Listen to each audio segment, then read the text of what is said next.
Hi, I'm Jerry David DeCicca, and you're watching the New Shadows infomercial for my new record, New Shadows, out September 29th.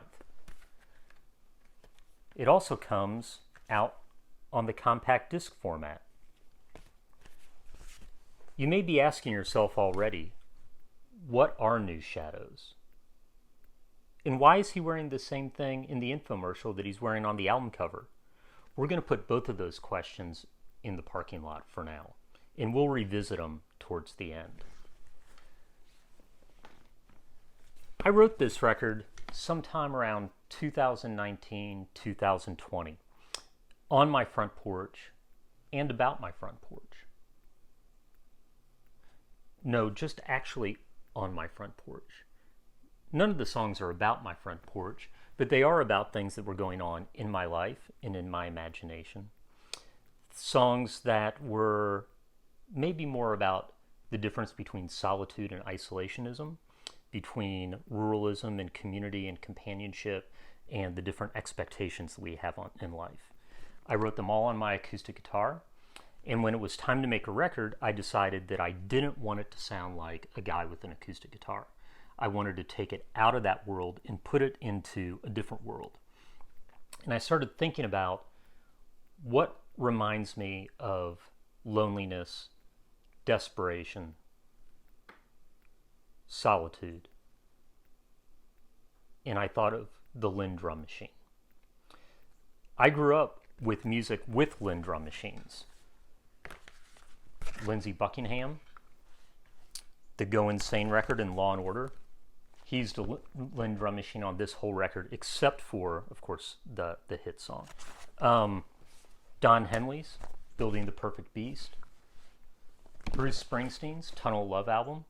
My favorite Bruce Springsteen album, not a very popular choice. This is also a Canadian pressing. It sounds much better. And of course, Prince. Also used a Linn drum machine. It felt like I wanted the record to sound lonely, but also to be fun, and that a Linn drum machine was a good answer to that. But I also wanted to make sure that it wasn't a straight kind of singer-songwriter Americana record, and I wanted to steer away from that and lean more into the musicians that I love so much that kind of combine genres or defy genres. I was spending a lot of time with this record. The great Robert Palmer, who I saw in 1987 on the Heavy Nova tour. Steel Pulse opened up. Neil Young's Trans, and I wasn't really feeling fully committed to going that far out with my vocals on this record, but did try to do something else with them. And then this Lou Reed record, New Sensations. So all of these musicians kind of use like traditional architecture to write and create the songs, but then they use new sounds to try to kind of remove themselves from genre or the expected, and maybe to sound a little bit more modern at the time. Also, maybe the best Lou Reed album cover of all time. So I had to figure out how I was going to make this record. So I called my good friend Don Cento, who played guitar on my last couple records, and Don and I recorded this record basically together. We replaced my acoustic guitar where he played synth, created drum machine beats around my playing, and we created these tracks, and at first didn't really know what we were going to do with them. They sounded different, almost like sort of maybe Depeche Mode-ish or something like that. And so trying to figure out how we were going to fill in the gaps musically, I started thinking about asking people that I'd never met before to play on the record, and choosing people that I'd spent a lot of time listening to their music while I was writing this album. So we got a hold of Jeff Parker, who played on 2 songs on the record. I was actually really, besides this, I'm really listening to his MySpace Beats record. I was listening to Irreversible Entanglements, which is Aquiles Navarro's band, and this is his duo record. I really fell in love with his trumpet playing and the way he phrased things and his sense of melody. Listening to this James Brandon Lewis record quite a bit. James plays tenor sax on one song. And this is a record that I probably listened to a couple years ago more than anything else that whole year. This is one of James's newer records that wasn't out yet at the time. In thinking about who I wanted to sing on the record, I was listening to Rosalie's great record that came out at the time, No Medium, and really loved her voice and felt like it had that really sincere and unironic, and it wasn't self-conscious. And that's what I really liked about all these musicians, is that they seemed very sincere and not self-conscious. And so I called them up or emailed them, and they all agreed to play on the record. Don had worked before with Steve Berlin from Los Lobos, and my friend Joe Trevino at Blue Cat Studios, who recorded my vocals for the record, talked to Max Baca from Los Tex Maniacs and put me in touch with David Hidalgo. And David plays on 4 songs on the record, and Steve plays on 2. And Los Lobos have probably been a band that I've been obsessed with and in love with since I first heard them when I was in 6th or 7th grade in La Bamba. So they became the band for the new Shadows record. Also, Brian Harnetty, the only stranger that is really featured on, non-stranger that is featured on the record. Brian's an old friend of mine, and he's kind of the Eric Satie of the Midwest in many ways. And so, can we cue Brian's Bandcamp page?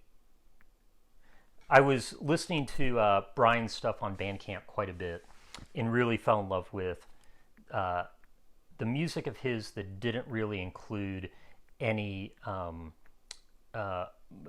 older recordings or field recordings. It was just him and a piano.